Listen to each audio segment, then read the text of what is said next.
बांके बिहारी लाल की जय। सबसे पहले आप सभी को जया एकादशी की हार्दिक शुभकामनाएं। इस वीडियो में मैं आप सभी को जया एकादशी की व्रत कथा सुनाऊंगा और साथ में आप सभी को बिहारी जी के दर्शन और आरती दोनों के ही दर्शन कराऊंगा। तो आप सभी लोग इस वीडियो को पूरा देखें ताकि आप सभी लोग जया एकादशी की व्रत कथा को सुनकर पुण्य की प्राप्ति कर सके और साथ में बिहारी जी के दर्शनों का भी आनंद ले सके। श्री कुंज बिहारी श्री हरिदास, श्यामा प्यारी कुंज बिहारी, जय जय श्री हरिदास दुलारी। एक बार धर्मराज युधिष्ठिर भगवान श्री कृष्ण से बोले, हे भगवान, आपने माघ के कृष्ण पक्ष की षटतिला एकादशी का अत्यंत सुंदर वर्णन किया। अब आप कृपा करके मुझे माघ के शुक्ल पक्ष की एकादशी का वर्णन कीजिए। इसका क्या नाम है और इसके व्रत की क्या विधि है? इसमें कौन से देवता का पूजन किया जाता है? श्री कृष्ण कहने लगे कि हे राजन, इस एकादशी का नाम जया एकादशी है। इसका व्रत करने से मनुष्य को ब्रह्म हत्यादि पापों से छूटकर मोक्ष की प्राप्ति होती है तथा इसके प्रभाव से भूत पिशाच आदि योनियों से मुक्त हो जाते हैं। इस व्रत को विधि पूर्वक करना चाहिए। अब मैं तुम्हें पद्म पुराण में वर्णित इसकी महिमा की एक कथा सुनाता हूँ। देवराज इंद्र स्वर्ग में राज्य करते थे और अन्य सब देवगण सुखपूर्वक स्वर्ग में रहते थे। एक समय इंद्र इच्छानुसार नंदन भवन में अप्सराओं के साथ विहार कर रहे थे और गंधर्व गान कर रहे थे। उन्हीं गंधर्वों में प्रसिद्ध पुष्पदंत तथा उसकी कन्या पुष्पवती और चित्रसेन तथा उसकी स्त्री मालिनी भी उपस्थित थे। साथ ही मालिनी का पुत्र पुष्पमान और उसका पुत्र माल्यवान भी उपस्थित थे। पुष्पवती गंधर्व कन्या माल्यवान को देखकर उस पर मोहित हो गई और माल्यवान पर काम बाण चलाने लगी। उसने अपने रूप, लावण्य और हाव भाव से माल्यवान को वश में कर लिया। वह पुष्पवती अत्यंत ही सुंदर थी। अब वे इंद्र को प्रसन्न करने के लिए गान करने लगे, परंतु परस्पर मोहित हो जाने के कारण उनका चित्त भ्रमित हो गया।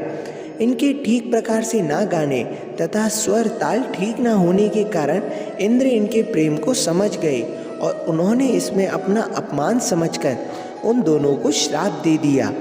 इंद्र ने कहा, हे मूर्खों, तुमने मेरी आज्ञा का उल्लंघन किया है, इसलिए तुम्हारा धिक्कार है। अब तुम दोनों स्त्री पुरुष के रूप में मृत्यु लोक में जाकर पिशाच रूप धारण करो और अपने कर्म का फल भोगो। इंद्र का ऐसा श्राप सुनकर वे अत्यंत दुखी हुए और हिमालय पर्वत पर दुख पूर्वक अपना जीवन व्यतीत करने लगे। उन्हें गंध, रस, स्पर्श आदि कुछ भी ज्ञान नहीं था। वहाँ उन्हें महान दुख मिले। उन्हें एक क्षण के लिए भी निद्रा नहीं आती थी। उस जगह अत्यंत शीत था। इसमें उनके रोंगटे खड़े रहते और शीत के मारे दांत बजते रहते। एक दिन पिशाच ने अपनी स्त्री से कहा कि पिछले जन्म में हमने ऐसे कौन से पाप किए थे जिससे हमें यह दुख दयादि पिशाच योनि प्राप्त हुई। इस पिशाच योनि से तो नरक के दुख सहना ही अति उत्तम है, अतः हम अब किसी भी प्रकार के पाप नहीं करना चाहिए। इस प्रकार विचार करते हुए वे अपना दिन व्यतीत कर रहे थे। दिव्य योग से तभी माघ मास के शुक्ल पक्ष की जया नाम की एकादशी आई। उस दिन उन्होंने कुछ भी भोजन नहीं किया और कोई भी पाप कर्म भी नहीं किया। केवल फल फूल खाकर ही दिन व्यतीत किया और सायंकाल के समय महान दुख से पीपल के वृक्ष के नीचे बैठ गए। उस समय सूर्य भगवान अस्त हो रहे थे। उस रात को अत्यंत ठंड थी।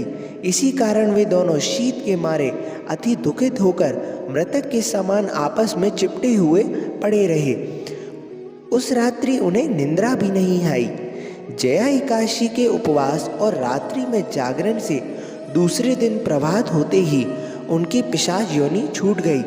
अत्यंत सुंदर गंधर्व और अप्सरा की देह धारण कर सुंदर वस्त्राभूषणों से अलंकृत होकर उन्हें स्वर्ग लोक को प्रस्थान किया। उस समय आकाश में देवता उनकी स्तुति करते हुए पुष्प वर्षा करने लगे। स्वर्गलोक में जाकर इन दोनों ने देवराज इंद्र को प्रणाम किया। इंद्र इनको पहले रूप में देखकर अत्यंत आश्चर्यचकित हुआ और पूछने लगा कि तुमने अपनी पिशाच योनि से किस प्रकार छुटकारा पाया, मुझे बताओ। माल्यवान बोले कि हे देवेंद्र, भगवान विष्णु की कृपा से और जया एकादशी के व्रत के प्रभाव से ही हमारी पिशाच योनि छूट गई।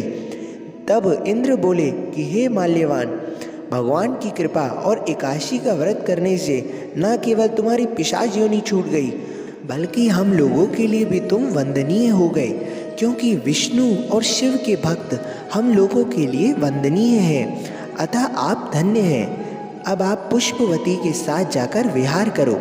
श्री कृष्ण कहने लगे कि हे राजा युधिष्ठिर, इस जया एकादशी के व्रत से बुरी योनि भी छूट जाती है। जिस मनुष्य ने इस एकादशी का व्रत किया है, उसने मानो सब यज्ञ जप दान आदि सब कर लिया।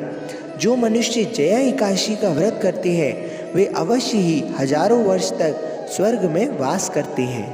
अगर आप सभी को ये वीडियो अच्छी लगी हो तो हमारे चैनल को सब्सक्राइब कीजिए और इस वीडियो को ज़्यादा से ज़्यादा शेयर कीजिए। मैं मिलता हूँ आप सभी से अपनी अगली वीडियो में। जय बिहारी जी की और राधे राधे।